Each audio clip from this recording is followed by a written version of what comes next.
Hi friends, నేను మీ అనంతపురం అమ్మాయి from Hindupur అని ఎందుకన్నానంటే మా హిందూపూర్ అబ్బాయి శ్రీకర్ పులిపోట్ల ఏంటక్క నువ్వు అనంతపురం అమ్మాయి అంటున్నావు, హిందూపూర్లో కదా నువ్వు పుట్టి పెరిగావు, మా హిందూపూర్ అమ్మాయి నువ్వు ఎప్పటికైనా మా హిందూపూర్ అమ్మాయివి అంటే, లేదు నాని నేను ఇంకా మ్యారేజ్ అయ్యి అనంతపూర్కి వచ్చాను కదా నేను అనంతపురం అమ్మాయి అంటే, లేదక్క ఎప్పటికైనా నువ్వు హిందూపూర్ అమ్మాయివే అని అన్నాడు. అందుకనే అనంతపురం అమ్మాయి ఫ్రమ్ హిందూపూర్ అన్నాను ఫ్రెండ్స్.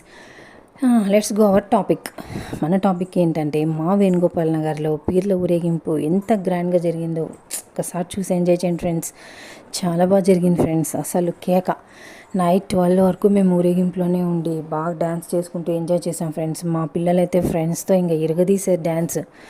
నేను కూడా మా ఏరియా లేడీస్తో, ఆంటీస్తో, మా ఫ్రెండ్స్తో బాగా ఎంజాయ్ చేసాం ఫ్రెండ్స్ డ్యాన్స్ చేసుకుంటూ. కేకగా జరిగింది అయితే ఊరేగింపు మాత్రం. ఒక చిన్న బాబు అయితే డ్రమ్స్ పైనకి ఎక్కి అసలు ఏం కొడుతున్నాడు ఫ్రెండ్స్ వాణి.